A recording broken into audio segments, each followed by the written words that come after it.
9 is equals to 5x minus 11, and so what is x equals to? Well, I can do this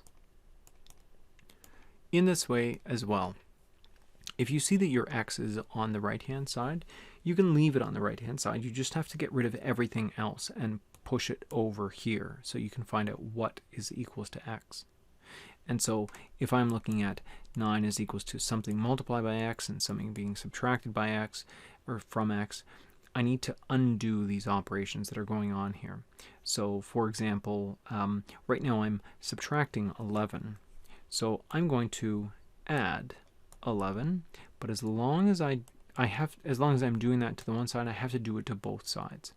So 9 plus 11 is going to give me 20 on this side. I didn't do anything with the 5x, but this here, negative 11, positive 11, these will cancel, basically equaling out to 0, so nothing gets added or subtracted from the from or to the 5x here. So I'm left with 20 is equals to 5 times x. And so I'm going to divide both sides, and these cancel. And so I'm left with 20 divided by 5, which is 4, is what is equals to x.